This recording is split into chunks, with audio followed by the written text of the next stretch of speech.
오늘은 6월 17일 예레미야가 5장 15절부터 22절입니다. 15절이에요. 우리의 마음에는 기쁨이 그쳤고 우리의 춤은 변하여 슬픔이 되었사오며.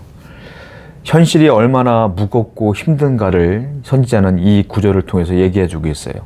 이제 우리의 기쁨은 그쳤습니다.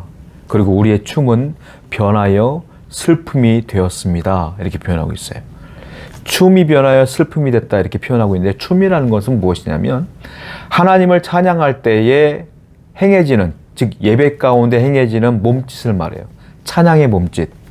그러니까 이 말은 무슨 말이냐면, 내가 너무 현실이 억울하고 힘들고 고통스러워서 기뻐할 수도 없을 뿐더러 하나님을 찬양하며 춤을 추며 예배하기도 버겁습니다 라는 거예요.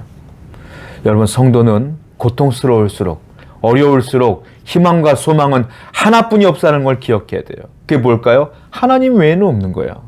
그러면 힘들어도 어려워도 찬양하고, 힘들어도 어려워도 예배하고, 힘들어도 어려워도 회개의 기도로 하나님께 나아가야 될 줄로 믿습니다.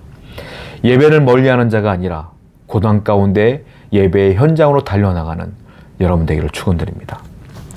16절이에요. 우리의 머리에는 면류관이 떨어졌사오니 오호라 우리의 범죄 때문이니이다. 우리의 머리에는 면류관이 떨어졌습니다 이렇게 표현하고 있는데, 구약 성경에서 면류관은 영예를 의미하는 겁니다.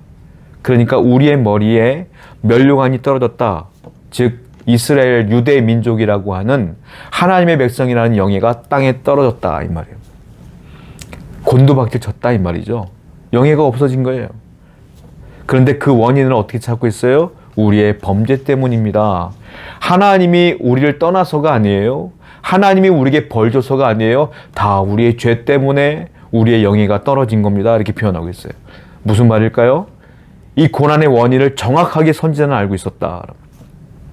현실을 직시했다 이 말이에요.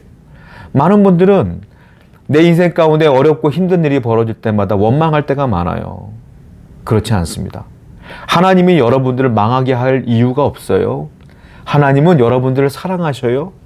그렇다면, 그럼에도 불구하고 내 현실 가운데 어려움이 있다면 무슨 의미겠어요? 내 죄 때문이다. 현실을 바로 직시할 때 우리가 회개할 수 있어요. 오늘도 여러분 인생 가운데의 현실을 직시하고 하나님을 바라보며 죄가 있으면 회개하는 삶을 살기를 원합니다. 17절입니다.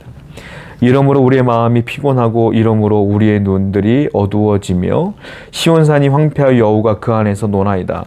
여기 보니까 우리 마음이 피곤하고 우리의 눈이 어두워졌다 이 말 하고 있어요. 우리의 눈이 어두워졌다. 눈이 어둡다는 건 뭡니까? 앞이 안 보인다는 거죠. 선지자는 이 얘기를 하고 있는 거예요. 우리의 현실 가운데에 미래가 불확실합니다. 하나님, 우리가 이 고난 가운데, 고통 가운데 있습니다만 미래가 보이질 않아요. 앞으로도 어떻게 살지 모르겠어요 이 말이에요. 또 18절을 보니까 시온산이 황폐해져갖고 여호가 그 안에서 논대요. 무슨 말입니까? 그만큼 암울한 현실을 이야기하고 있어요. 선지자는 우리는 미래도 없습니다. 현실은 암울합니다. 어떻게 할지 모르겠어요.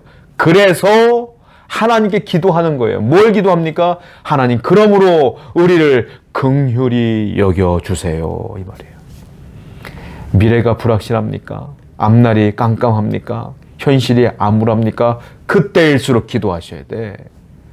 하나님, 나를 긍휼히 여겨 주옵소서라고 기도하십시오. 그리할 때 하나님은 여러분들의 기도를 들으세요. 왜? 하나님은 여러분들이 기도하기를 원해. 마귀는 여러분들이 기도하지 않기를 원해. 하나님은 여러분들이 어떤 상황에도 기도하기를 원해. 그래서 여러분들이 기도하는 순간 하나님은 귀를 쫑긋 세우시고 여러분들의 기도에 귀를 기울여 주십니다. 오늘도 기도하시기 바라요. 하나님은 긍휼의 하나님이십니다. 19절부터 볼게요. 여호와여, 주는 영원히 계시오며 주의 보좌는 대대에 이르나이다.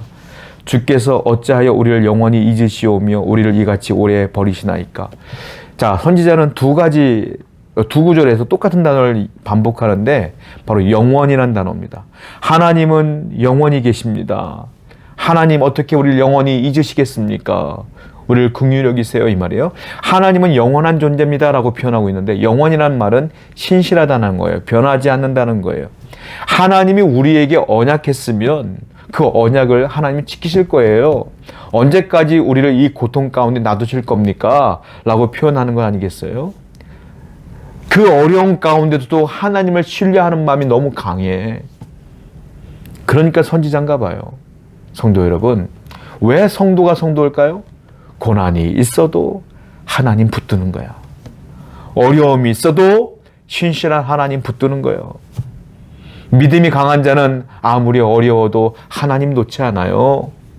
하나님이 영원하십니다. 언제까지 영원히 나를 이 고통 가운데 놔두시겠어요? 하나님 그럴 뿐이 아니잖아요. 라고 붙드는 거예요. 그렇습니다. 하나님은 그 고통 가운데 여러분들 영원히 놔두지 않아요. 반드시 구원해 주십니다. 이 사실을 굳건히 믿고 사는 여러분 되기를 축원드립니다. 기도합시다.